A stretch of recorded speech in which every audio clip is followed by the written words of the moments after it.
Okay.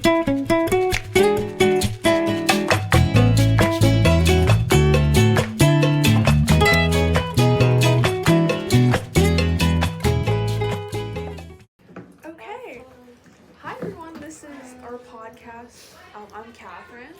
I'm Norah. Mr. Shangold. And I'm Alex. So today, this is part of our alumni series. So we're just gonna ask you a couple questions about like your experience at Pingry, your experience at Cornell, and in like the banking finance industry. Awesome. Yeah. You wanna start? Okay. I guess we'll start with early life and Pingry. Yeah. Okay, so what year did you come to Pingry? So I started Pingry in kindergarten. Me too. And was here all throughout 12th grade, right? So I'm a lifer, and I graduated in class of 2011. Do you have any siblings? I do. I have a younger brother named Julian, and he also a lifer at Pingry. He was 3 years younger, so he's class of 2015. Nice. So during your time at Pingry, were there things specifically that you found that the school offered you that you would feel like shaped your journey to becoming someone that works at Bank of America, or shaped your journey in college and such? Yeah, absolutely. I think Pingry created such an environment where I really grew in my confidence. It was a place that expected a lot of their students, but also instilled really great values and tools that prepared me, I think, for the rest of my life. It's such a warm environment. You know, I felt like all of the teachers were so invested in our success. Whenever we needed help or advice, there was so many people that you were able to turn to. And I think everyone who was a part of the Pingry community, students and faculty and staff, were so invested in making this place the best place that it could be.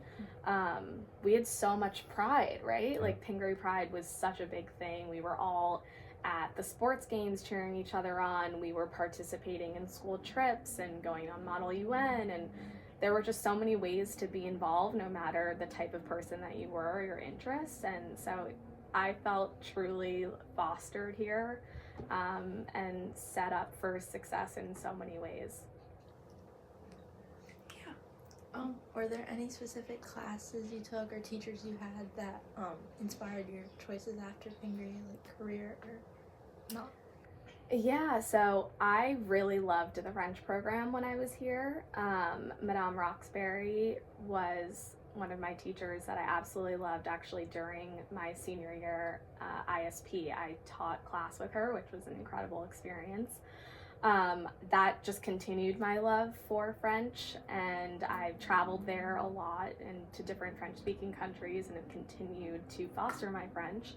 And now my husband is French, and so we have a child on the way, and I'm hoping to teach him French. And I think that was something that just we had to take a language really early. We actually had to take 2 in middle school, which Latin, is not a thing anymore. Latin was one of them, which actually was so incredibly helpful for the SATs and the ACTs, because you were learning all the roots of language, right? So yeah, definitely French was just a big part of my life moving forward. The other thing, Dean Slider, he's not here anymore either, but he was our English teacher, and he just totally opened up my world of communication and writing. And it's something that's such a huge part of my day-to-day in my career now.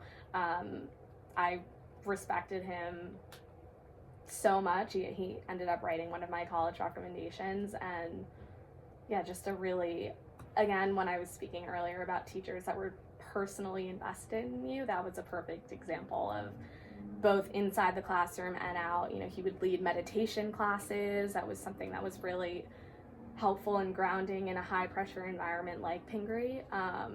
And yeah, truly, I mean, I'd only ever known this place because I went here since kindergarten, but I'm so glad that my parents sent me here, because I truly believe it's made me the person I am today. It's interesting because we were just talking about this in my last class. we both, for our ISPs, taught in the middle school with teachers that we liked. I was, with Miss Kelleher teaching Latin.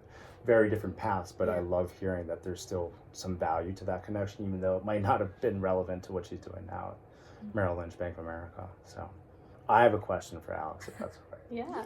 What's your fondest memory from Pingry, or something that's like coming to the fore as you've walked the halls in these last 10, 20 minutes? What do you remember most fondly? I mean, not to be cheesy, but we had so much fun outside of the classroom, whether it was hanging out in the senior area or, walking campus for some fresh air. Like, I'm still best friends with so many of my friends from Pingry. We've been in each other's weddings. We've been in each other's, like, all these different life milestones, right? Like, Mr. Shangold now has a baby. I'm about to have a baby. It's so special to see people that you've known forever, thanks to this place. So definitely all of the fun things, like prom, snowball, homecoming. Like I said, there was so much Pingry pride. We loved dressing up in everything Pingry, painting our faces blue, screaming as loud as we could at the games. Whether it was home or away, we would just show up for one another, and I think that's such a special thing. Love that. Remember that, because I know it doesn't necessarily happen in all the games here, but hopefully we can get some of that back. Yeah, our senior year. Mm-hmm. Because this year it's like school spirit. I feel like Not a lot. Like, I don't know. It's not really normalized to go to like all the sports games, like all of them. Yeah. It's more like just like the biggest. Yeah, like for football, like except for Friday Night Lights, it's not really like normal. Yeah. Interesting. Yeah. But speaking of snowball, that's Yeah. tomorrow. I heard. So actually, that was one of my questions. I was like, did you go? Do you think it was fun? Like, what? I Did you love did. it? Like, I did. I loved it. I'm somebody that loves getting dressed up. I think it was so much fun. We had getting ready together, parties, and then the parents would all come and take pictures of us, and it was just fun. I don't know. I'm somebody that loves to celebrate. I think there's always something to celebrate. You don't need to wait for an occasion, but something like snowball or something like homecoming or prom, those are all moments where you're just supposed to have fun. You're supposed to let loose. You guys are all working so hard together. That it's nice to kind of just take a step back and enjoy. And I love dancing, so I was always on the dance floor. Like, we just kept the party going. Like, nothing is worse to me than everyone just standing around, like, looking around. If you're gonna be there, like, do it. If you don't like the music, ask the DJ to play something else, like, get into it. It's your opportunity to have a fun night. It's for you guys, right? So lean into that and have a good time. But Alex also worked extremely hard to then enjoy those experiences. Yes, so absolutely. keep that in mind. No. Did Mr. Shangold have some good dance moves? I mean, obviously. Can't you tell? This is the one time got she's swag. not abiding by the honor He's code got and swag. lying. But yeah. Okay. Oh, like, what were your extracurriculars? I know you said you did Model UN. Yes, so I did Model UN. I was in Glee Club, I think that at the time. The same person. That's awesome. Yeah, I sang we actually at the time had a co-ed a cappella group. I'm forgetting the name of it, but I think now it's just Glee Club. Oh, well, there's like Valdiers and Button Down. Yeah, I was in Valadiers also. I just sang. I love singing. When I went to Cornell, I was also in an all-female a cappella group there, and I absolutely loved it. And definitely being a part of choir and all that here was something that gave me the confidence to even try out, because in college, a lot of the a cappella groups are super competitive. But I'm so glad that I did, because it was an incredible community to be a part of. Model UN, which was really fun. I loved traveling. I think also public speaking and debate, which were huge parts of Model UN, are such big parts of my career and my success in my career. And that's something I'm hoping to talk about more in the workshop that we'll be doing for that leadership summit, is presentation style, executive presence. The way that you communicate will take you so far in this world. And so it's a really important skill to hone. And I think that was something that Model UN truly started, like, the ball rolling for me. No. and you got a taste of that at Model Congress at the very least. It was similar. Yeah. But I think something that I just heard you say that I want to come back to is you talked about a cappella and continuing that passion in college. If there's something you would do that's not what you're doing now, if you look back, you could do it again. Obviously, you're very successful now, but if there's some other path, given your interests and passions, what do you think it'd be that you'd be doing? So earlier when I came and visit Mr. Shangold's class and then all of the students left, I looked at him and I said, I'm so jealous of you. And the reason why I said that is because some part of me also really wanted to be a teacher. I love students. I feel like I have a lot of patience. I love just interacting with people. And so I think to be a teacher, you need to have like an inherent love for spending time with people and different types of people and adapting to the way that people learn. There are so many different approaches to teaching. I just find it so fascinating. And I think it's an incredible profession where you're really giving back in such a meaningful way. I don't regret not doing it. I think there are ways that I have found through mentorship programs, at my job, outside of my job, there are ways to incorporate teaching. So I don't think I've fully let that go, but yeah, I would say that. It's nice to hear that someone else would like to be in my shoes. Yeah. Yeah, I'll echo the same sentiments for you. Go ahead, Katherine. Yeah, so on your journey to like finding your career now, do you feel like your college, like how did you navigate finding your place in finance during college or at Pingry? That's a great question. So truthfully, leaving Pingry, I had no idea what I wanted to do. And it's the biggest scam if anyone says that that's a time where you know. And honestly, often in college, you don't really know either. I think your entire life is a journey. You're constantly growing. I don't think there's ever a time that you can say for sure, I know with 100% conviction, this is what I want.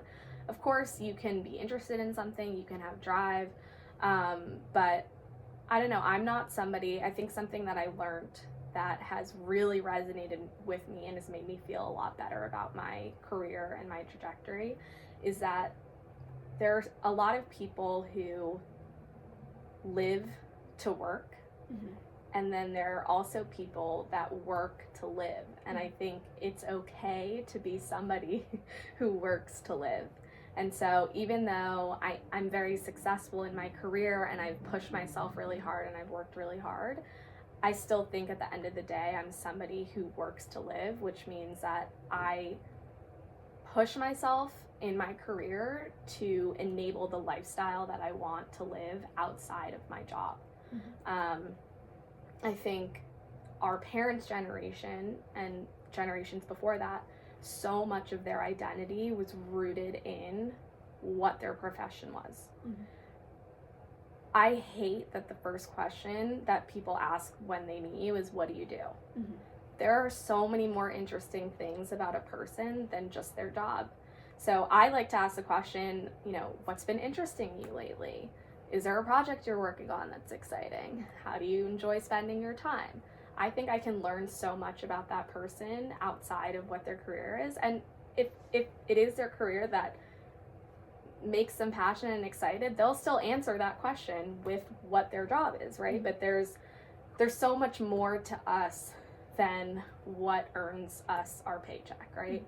And so it took me a while to get there because we see so many models of ours where everything is focused around what their job is and how successful they are. I would say don't feel so bogged down by that. There's so much more to life than just how you spend your time at your job.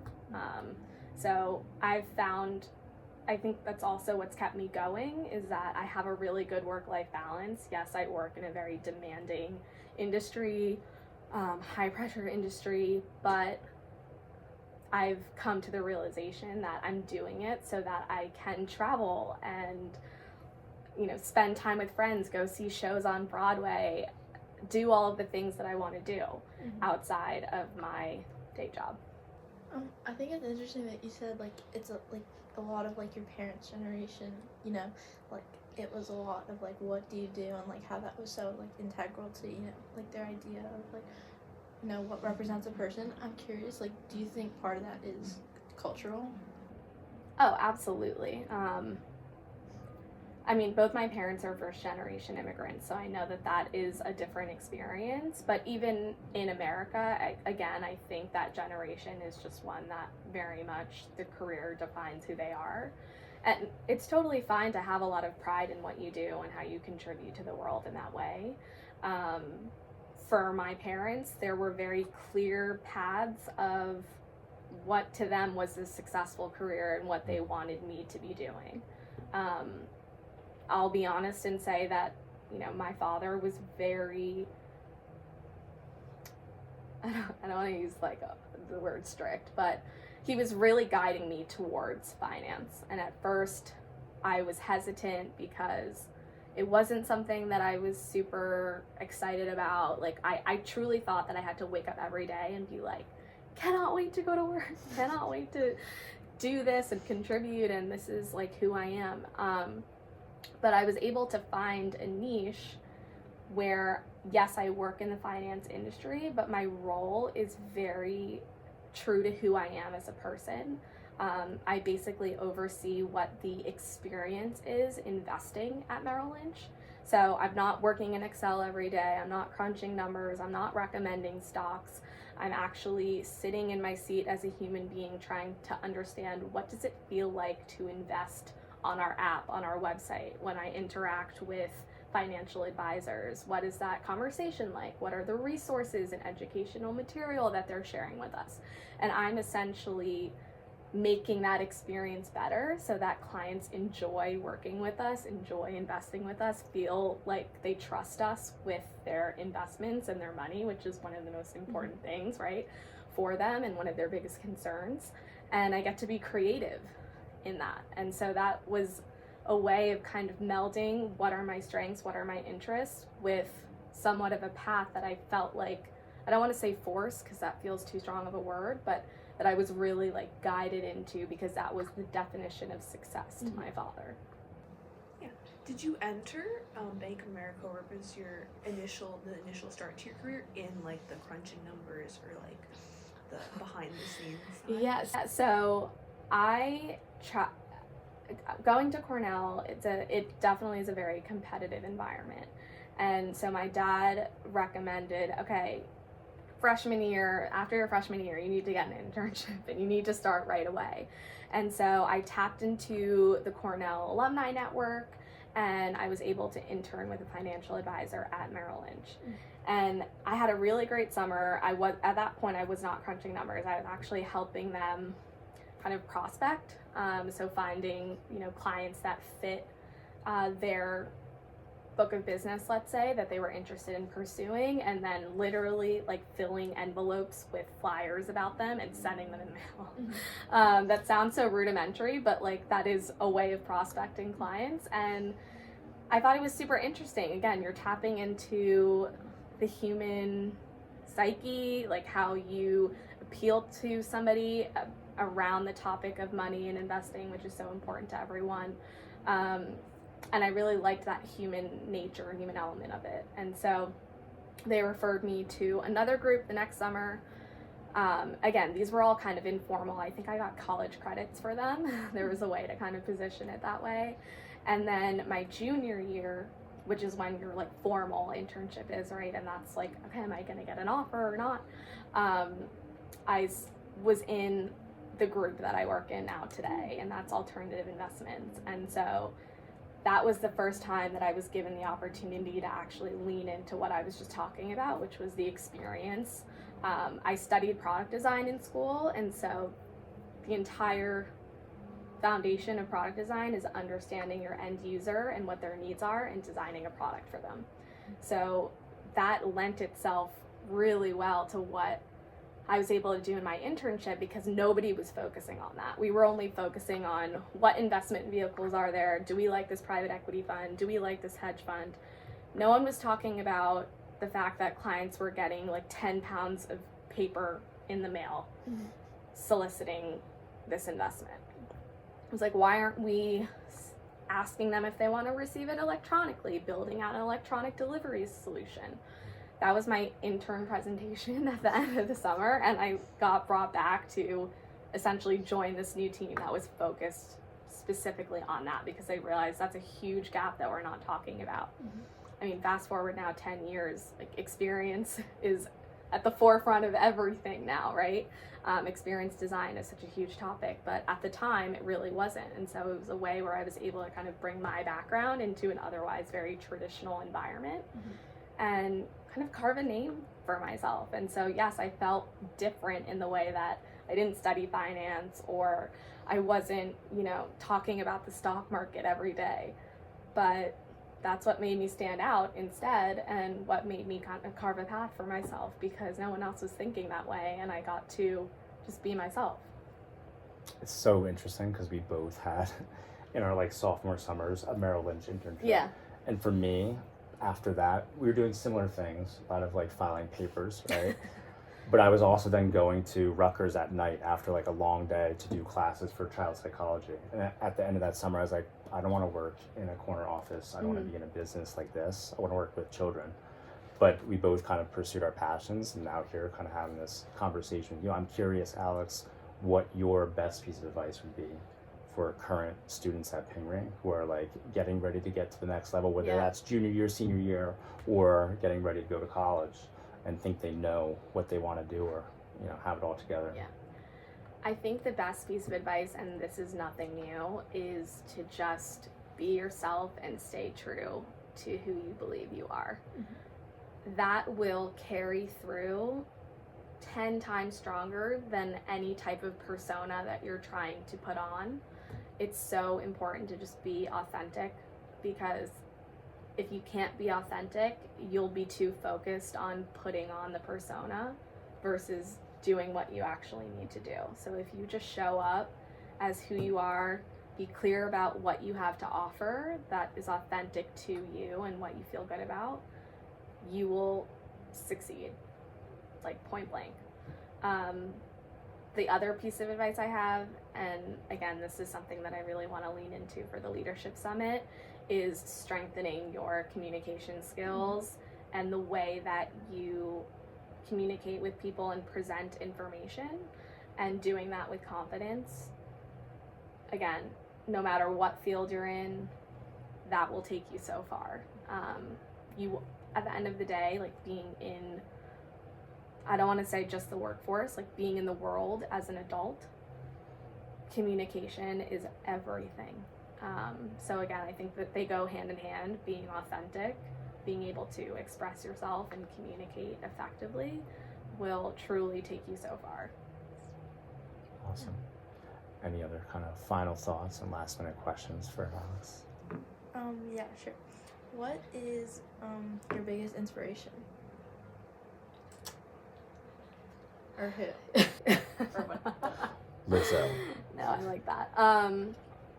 So not to be cheesy, I'm actually going to say my husband, JP, he is a jewelry designer, so we could not be more different from each other in terms of, yes, I get to be creative, but I work in the most corporate environment you could imagine.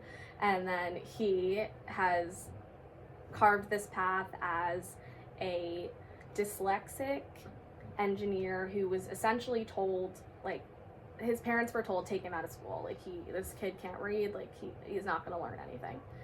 And instead his mom, first of all, no one wants to hear anyone say that about their child, but his mom was like, okay, just because maybe reading and absorbing information that way is not his strength, he's incredible with his hands, he's super, like, always building things, he's super curious, he's innovative. And that turned into essentially him really leaning into jewelry and making jewelry with his hands. And it started out just kind of as an outlet and a hobby, let's say, and now it's turned into a full-fledged career where he has his own studio in New York City and has a team working for him. And being in a time of social media has been so incredible because he gets to get his brand out there and his name, and what's something that's really special about him is that all of his work is custom. So he meets with clients, He wants to understand their story, who they are, what defines them, and then creates a piece to tell that story. And seeing him just be so passionate and creative, he's constantly learning. He's taking, painting classes, drawing classes, like all of these different ways to kind of hone this skill is so inspirational to me. And it's so meaningful because they're pieces of jewelry that people wear every day, specifically like engagement rings and bridal.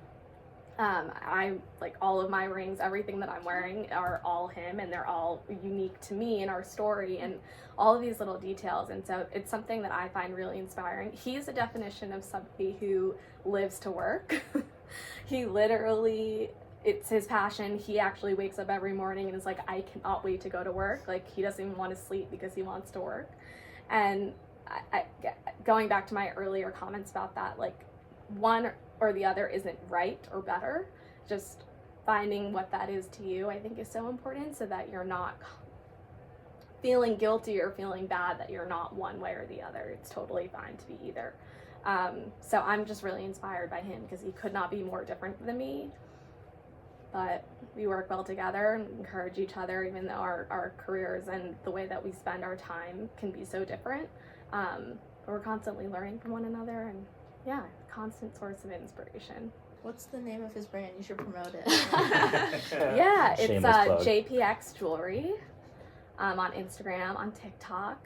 Find that in the link below. Yeah. His first video that ever went viral and got 1 million views was the story of my engagement ring that he designed for me. And that was honestly like one of the coolest things ever, because not only was his brand blowing up, but then it was him talking about me and our love story, and it was just a really special thing. Yeah. It's adorable. Okay, so this is kind of similar to what Mr. Shangold asked, and it might be the same answer, but what's something you would tell, like, knowing what you know now, what's something you would tell yourself when you were like high school, our age? I mean, I would repeat the advice of just don't be afraid to be you. I think it's easy to fall in with groups and want to conform, and what makes you stand out more is just you, because there's no one else like you. Yeah, I don't know if that's lame, but like, I truly, more. Yeah, there's nothing cool about not being yourself. And I think it takes time to get there. Like, some of us know that when you're going through Pingry, and then you leave here as more of that finished product of who you are. Yeah. But for some of us, it takes college and then graduate school thereafter to figure out like who we really want to still be or become. And for me, it's more of that experience. Where for you, I think you found it maybe a little bit sooner, and coming back to Pingry, I find that. I think the other thing is, like, just trust your intuition. We all have that inner voice, and yes, sometimes that inner voice can be discouraging, but follow the inner voice that is encouraging and that's telling you to keep going, because at the end of the day, you can have the best friends and the best support system, but you're with yourself all the time. And so focusing on your mental health and I'm just somebody that tries to live my life so positively, because I genuinely believe that putting good energy out there will just come back. So trust your intuition, be positive, be kind to others, be yourself, and I promise everything will work out. And you've talked about prioritizing your mental health, being positive. Would you have advice for students or for people that feel like maybe they're under a lot of pressure from work, or like their school workload, or like maybe like expectations that they're facing? Would you have advice for how to deal with that? Definitely find outlets that bring you joy. I love to crochet. I love collaging. I'm a big journaler. For my husband, that's exercising, that's getting fresh air. There are so many different ways. I can't prescribe one. Right. I think it's more just finding things that bring you calm and bring you joy, and make time for them. If you're sitting down and trying to work on a paper and you just have a mental block, or you're feeling frustrated, like, step away. taking 20 minutes to get some fresh air or do a craft or cook something for yourself, like anything that gives your brain like a mental break is so productive. And so don't get bogged down. This is something that I constantly tell my brother. I feel like he sometimes gets a little caught up like in the stress and just feeling down or feeling low. And don't get me wrong, there are absolutely times where I feel down and I feel low, but I have to just keep reminding myself, like, this is temporary. It's okay to feel those things, and what can I do in this moment to just bring myself a little bit higher? And whether that's, sitting down for 20 minutes and journaling, whether that's cooking myself a breakfast, all of those small things just give me a little bit more positive light and energy to keep going and push through. And those are skills you got to practice, right? Like, you don't just do it once and perfect it. You've got to keep at it and build that over time. Absolutely. So you know how to tap into it when you really need it. Yeah. What's a quote or affirmation you live by? That's a great question. Definitely just be kind to others. I know maybe that's not so much an affirmation of self, but I think it's so important because, again, I'm a big believer in putting out good energy and getting good energy back. And being kind costs nothing, but it can be everything. You never know when you are making someone else's day, if they're really struggling and you are just show them a moment of kindness, it can change everything. And so, I would say just be kind, treat others the way you want to be treated are two of like my biggest mantras. I would just add to that, since Alex is here, let the good times roll, but don't let them roll by. Like, you'll feel it, you'll remember it. So having her here is very nostalgic, but you'll remember these moments together. So enjoy it too. Yeah. Oh, absolutely. Being present. I should have started with that one. Absolutely be present. Be present. Don't be present. Big believer in being present, because absolutely if you're thinking about the future or thinking about the past, you're missing out. Yes, there are times to reflect. Yes, there are times to goal plan or look ahead, but try as much as possible to be present, live in the moment, enjoy it, put good energy out there. I don't think any time is ever wasted if you're doing that. I feel like I don't know how to be present. Like, I feel like I ask myself that a lot. Like, if I know I'm about to like experience something or like whatever, I'll like try to like ask myself that question, like, how can I be present, or like how can I be like not distracted, or I overthink a lot or things like that, and I just feel like I don't really know how to do that. So like, how do you do that? Yeah, so I love that you asked this question. Something that I find really helpful in being present is a grounding exercise to actually take in or really hone in on the 5 senses. So wherever you are, what am I seeing? What am I smelling? What does it feel like if I'm sitting down? Like, that seems so rudimentary, but it's such a good grounding exercise that puts you back in your body instead of getting lost in your mind, right? It's so easy to just ruminate and think about something that happened 20 minutes ago, or you regret saying that, or whatever. So leaning into the senses is, I think, a quick way to kind of bring yourself back into your body. And then to look around and just try to be observant. You never know, there's so much interesting things happening in the world. I love people watching. So being in New York, like, you have to be alert, and so that's inherent in it.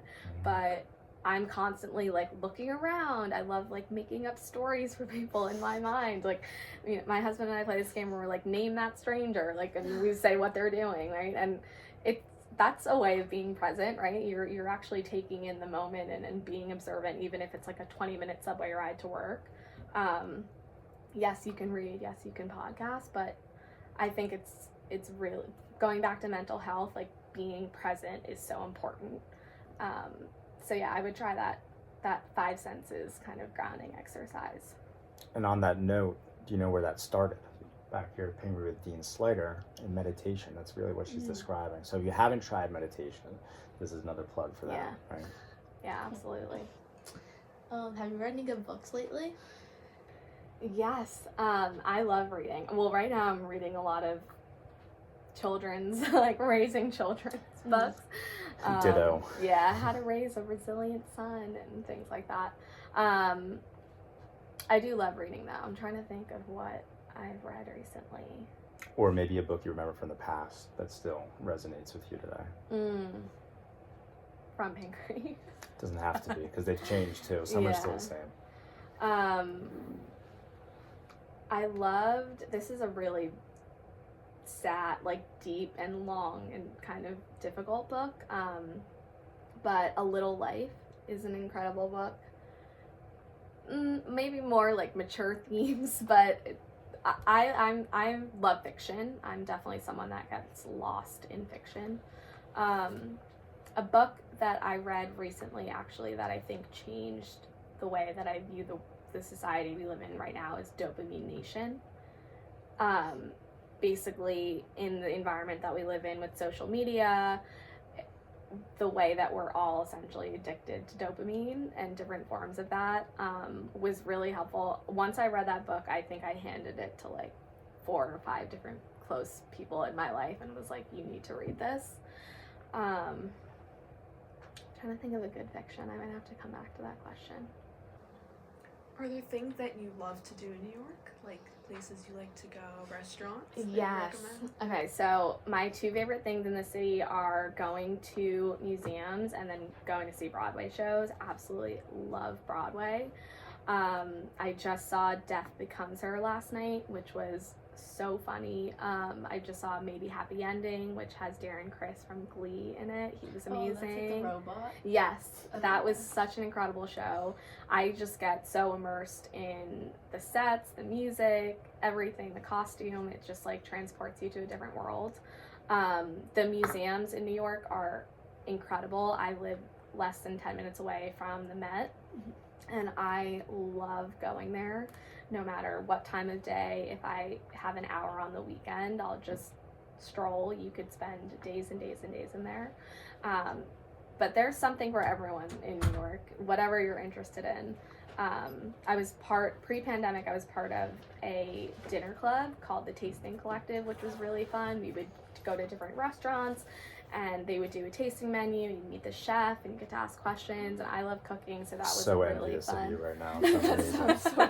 That was a really, really fun like outlet for that. So truly, like whatever, if you like to cook, if you're interested in history, if you like art, there are so many things that are just at your fingertips. And I'm constantly perusing different blogs and whatever else to see like what's happening today. Is there a special exhibit on? What's going on this weekend? And there's just always something to explore, which is why I love living in New York City. Final 1 or 2 questions here. I don't have any. Me neither. Fun. Like, Awesome. I read all the ones. But yeah. Thank you so much. Thank for you taking the guys. time to This talk. was so fun. Thank you.